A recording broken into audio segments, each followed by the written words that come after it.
Good afternoon. Good to see such a big audience. I'm here with a man who has inspired millions of Indians to work for the environment and particularly to clean up and save the fantastic, beautiful big rivers of India.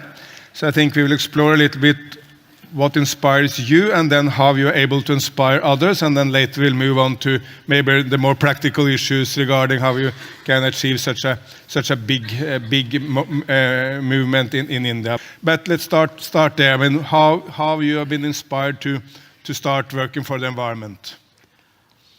Namaskaram. Good afternoon to everyone.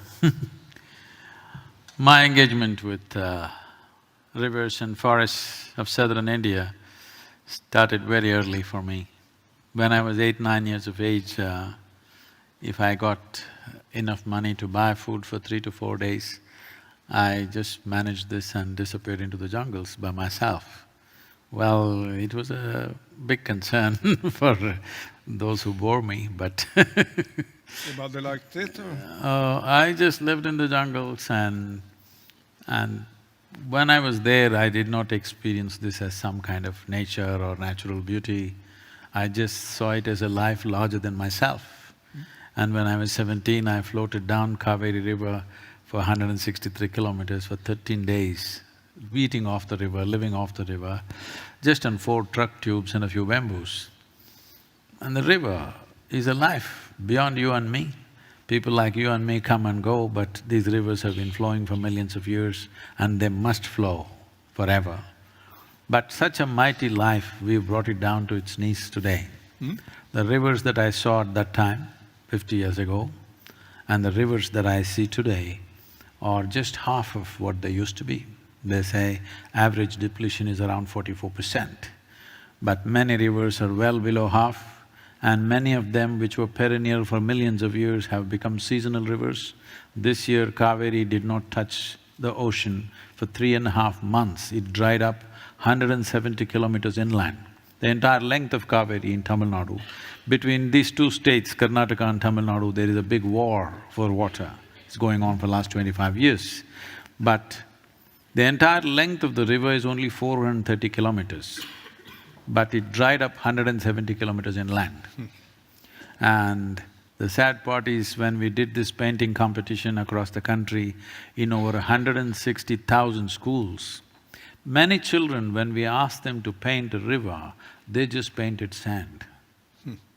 This is the experience of the people. And why is that? Why are they going so dry? Is agriculture? Why is it happening? See, in India, only 4% of the river water is glacial or ice-fed. Rest is all forest-fed. Forest-fed essentially means we have rains. Unlike in Europe, we have rains for only on an average of 40 to 45 days across the country, which is our monsoon. This 45 days of precipitation, we are supposed to hold it in the land for 365 days and let it go in the river slowly. If this has to happen, substantial vegetation has to be there. There is a serious removal of vegetation, not only in the form of forests, but also in the farmlands there used to be vegetation. For example, in the Ganga basin, which amounts to 25% of India's geography and 33% of India's agricultural produce, in the last 50 years we have removed 94% of the green cover, 94%.